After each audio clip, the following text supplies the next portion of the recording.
korkein, joka antoi vihollisesi sinun käsisi. Ja Abraham antoi hänelle kymmenykset kaikesta. Tässä on kysymys sellaisesta tilanteesta, että Abraham oli lähtenyt rosvojoukolta ryöstämään saalista, jotka oli vienyt Lootin ja kaikki sen alueen kaupungit vallottaneet. Ja Abraham voitti heidät ja toi heidät takaisin. Ja tässä tilanteessa tämä Saalemin kuningas, joka sanotaan, että se oli Jumalan pappi, niin Abraham uhrasi hänelle kymmenykset kaikesta. Tähänkin usein viitataan tähän Abrahamin kymmenyksiin. Tässä vaiheessa ei ole puhuttu siis Abrahamista, vaan Abramista. Hän ei ollut vielä saanut nimeä Abraham. Ja viitataan usein sillä tavalla, että Abrahamkin uhrasi kymmenykset.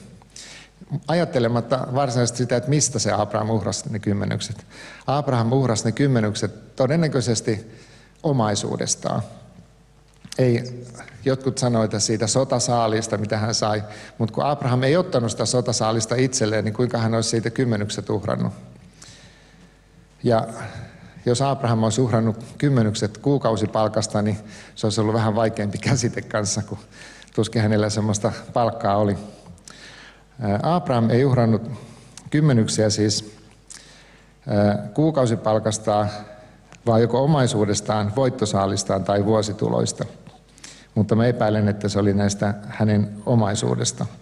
Tämä kaikki sana viittaa siihen, että Abraham uhrasi kaikesta 10%, että hän uhrasi omaisuudestaan sen. Toinen, johon viitataan Vanhassa testamentissa, niin näitä uhraajia oli Jaakob, joka oli siis ennen Mooseksen lakia. Jaakobin tilanne on aika mielenkiintoinen. Jaakob oli yöpymässä siellä yöpaikassa, kun hän oli pakenemassa kotoa veljään Eesalta ja Jumala ilmestyi hänelle siellä. Ja siellä sanotaan, että Jaakob teki lupauksen Jumalalle. 1 Mooses 28:20. Jos Jumala on minun kanssani ja varjelee minut sillä tiellä, jota nyt kuljen, ja antaa minulle leipää syödäkseni ja vaatteita pukeutuakseni, niin että saan palata rauhassa isäni kotiin, niin on Herra oleva minun Jumalani. Ja tämä kivi, jonka olen patsaaksi pystyttänyt, on oleva Jumalan huone, ja kaikesta, mitä minulle suot, minä totisesti annan sinulle kymmenykset. Jaakob on itse asiassa ainoa sellainen henkilö, joka Raamatussa, etenkin koko Raamatus voi sanoa, mutta Vanhan testamentin puolella sitoutui antamaan kymmenykset jostakin Jumalalle. Mutta on aika mielenkiintoista, että mistä Jaakob uhrasi nämä kymmenykset ja mistä hän lupasi sen. Käytännössähän Jaakob antoi sen 21 vuoden nettotuloksesta, eli siitä, mitä hänellä oli kertynyt omaisuutta siinä aikana, kun hän oli täällä pakomatkalla. Jaakob tarkoitti, että hän uhraa siitä omaisuudesta, joka hänellä on mukanaan, kun hän palaa takaisin. Ja siis Jaakobin uhri oli semmoinen, että hän ehdollisti sen, että jos Jumala siunaa häntä, niin hän uhraa kymmenykset kaikesta, mitä hänellä on mukana, kun hän palaa takaisin. Joku voisi ajatella, että niin Jaakob oli hirveän epäuskonen, mutta mä koen sen semmoisena, että tämä kertoo nimenomaan siitä Jaakobin uskosta, että hän uskoi siihen, että hänellä on omaisuutta, kun hän palaa takaisin. Eli kun Uudessa testamentissa viitataan Jaakobin kymmenyksiin, niin ei puhuta siinäkään kuukausipalkasta, vaan tästä, mitä hän oli kertynyt omaisuutta. Se on vähän sama kuin joku perustaisi yrityksen ja sanoisi, että jos Jumala siunaat mun yritystä, niin mä 21 vuoden kuluttua annan 10% koko yrityksen omaisuudesta sulle. Joku voisi sanoa, että eihän toi mikään uhri ole, ei toi mikään lupaus ole, että ei siihen mitään vaadita. Myöskään silloin, kun Jumala eri aikoina nuhteli Israelin kansaa siitä, että he ei uhrannut kymmenyksiään, ei ollut kysymys siis 10% palkasta, vaan näistä erilaisista uhreista, mitä seurakunnille temppelille piti antaa, näistä kymmenyksistä.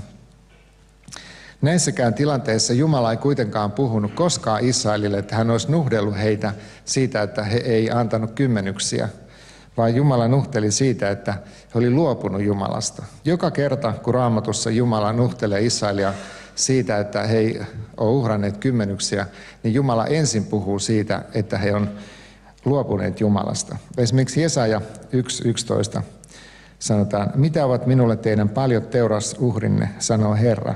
Minä olen kyllästynyt oinas polttouhreihin ja juottovasikkain rasvaan, mullikkain, karitsain ja kauristen vereen minä en mielisty.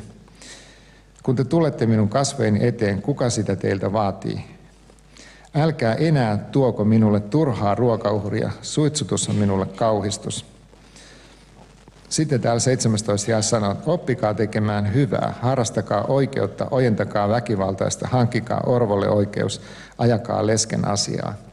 Tätä Jumala odotti israelilaisilta. Ja luetaan Malakian kirjasta kohta, johon usein viitataan, kun puhutaan kymmenysten uhraamisesta. Mä luen tämän kohdan tässä kanssa kokonaan. Katso, minä lähetän sanan saattajani, ja hän on valmistama tien minun eteeni. Ja äkisti on tuleva temppelinsä Herra, jota te etsitte, ja liiton enkeli, jota te halajatte. Katso, hän tulee, sanoo Herra Sebaot, mutta kuka kestää hänen tulemisensa päivän, ja kuka voi pysyä, kun hän ilmestyy? Sillä hän on niin kuin kultasepän tuli, ja niin kuin pesiäin saippua. Hän istuu ja sulattaa ja puhdistaa hopean. Hän puhdistaa Leevin pojat, saa ne puhtaaksi kuin kullan ja hopean. Sitten he tuovat Herralle uhrilahjoja vanhurskaudessa. Ja Herralle ovat otollisia Juudan ja Jerusalemin uhrilahjat, niin kuin ammoin menneinä päivinä ja muinaisina vuosina. Ja 10. jae jatkaa sitten tästä, että tuokaa täydet kymmenykset varastohuoneeseen, että minun huoneessani olisi ravintoa. Ja sitten koetelkaa minua, sanoo Herra Sebaot. Totisesti minä avaan teille taivaan akkunat ja vuodatan teille siunausta ylenpalttisesti.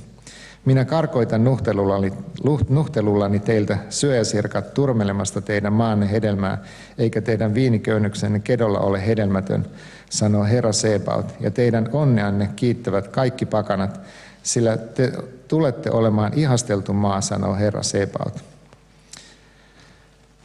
Tätä Malakian kirjan kohtaa usein siteerattu lupauksena siitä, että jos me uhrataan kymmenykset Jumalalle, mutta tästä ei voi vetää tällaista johtopäätöstä, että jos me uhrataan kymmenykset tuloista Jumalalle, niin Jumala siunaa sua taloudellisesti. Tällainen oppi on niin yleistynyt ja väärä, että siihen on pakko puuttua. Kun vedotaan tämmöiseen Raamatun paikkaan, niin unohdetaan tämä kokonaisuus tästä asiasta, mistä tässä puhutaan. Ensinnäkin se, että tässä ei ole tärkein asia, mihin Jumala puuttuu, tämä kymmenysten uhraaminen, vaan se, että sitä oli edeltänyt parannuksen tekeminen. Raamattu tekee selväksi, että Jumala ei arvosta jumalattoman uhria. Toiseksi tämä on kehotus israelilaisille, jotka eli lain alla. Ja tässä viitattiin näihin kymmenyksiin. Näihin Mooseksen lain kymmenyksiin. Kolmanneksi, me Uuden liiton uskovat ei eletä lain alla.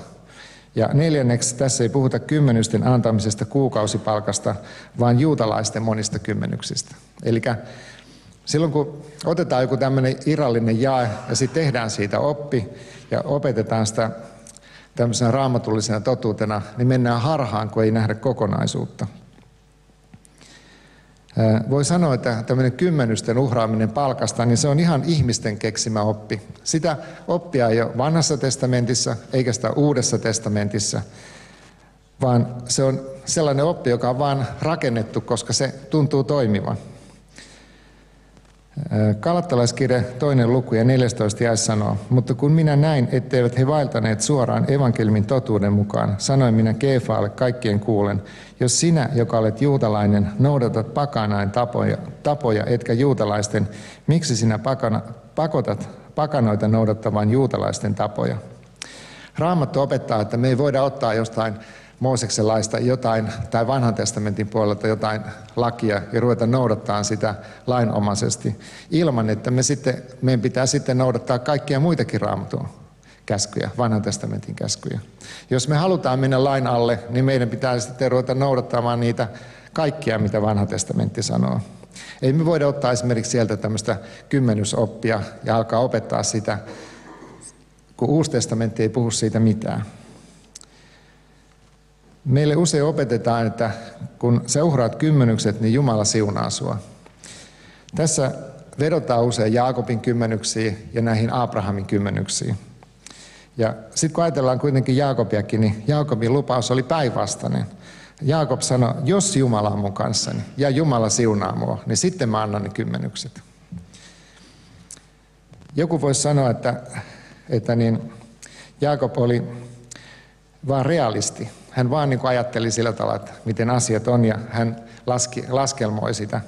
Mutta mä uskon, että Jaakob teki sen uskossa tämän lupauksen. Ja kun me tehdään Jumalalle jotain lupauksia, niin meilläkin pitää olla se usko silloin, joka on tullut Jumalalta. Uudessa testamentissa ei mainita missään, että uskovat olisi kerännyt jonkunlaisia kymmenyksiä tai että olisi ylipäätänsä annettu minkälaisia suosituksia uhraamisesta. Vaan jokainen uhrasi kykyjen mukaan ja mahdollisuuksien mukaan ja sen mukaan, miten sydän vaati. Ja käy ilmi, että jotkut uhrasi jopa yli varojensa rakkaudesta Jeesukseen.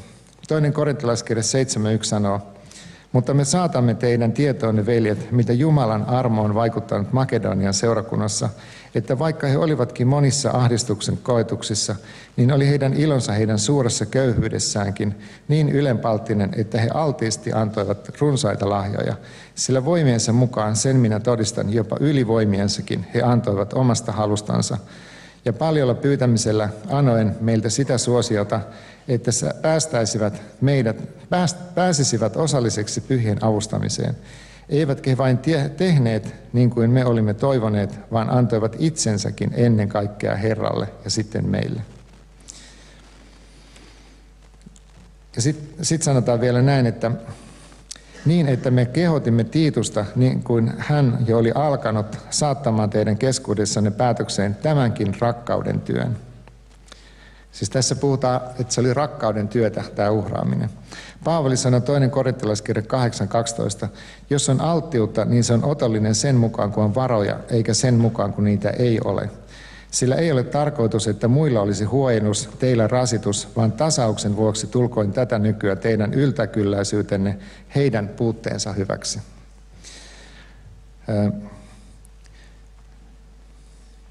Mä oon usein kuullut sanottavan, että Jumala ei voi olla siunaamatta, jos me uhrataan kymmenykset, koska Jumala ei voi kieltää omaa sanansa.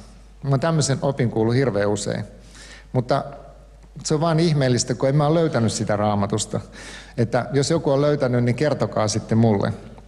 Väärien lupausten anto tämmöisiin irrallisiin Raamatun kohtiin vedoten on vastuuntunnotonta, ja se on myös syyllistävää.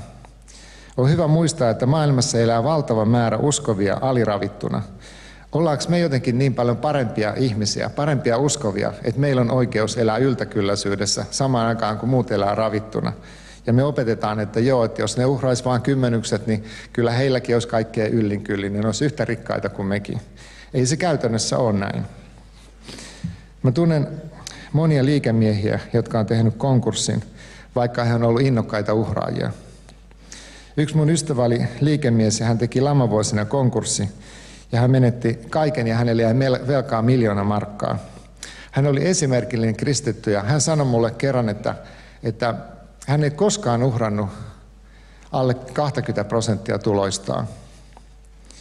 Ja tosiasia on se, että uskova yrittäjä voi tehdä yhtä hyvin konkurssin kuin uskomatonkin.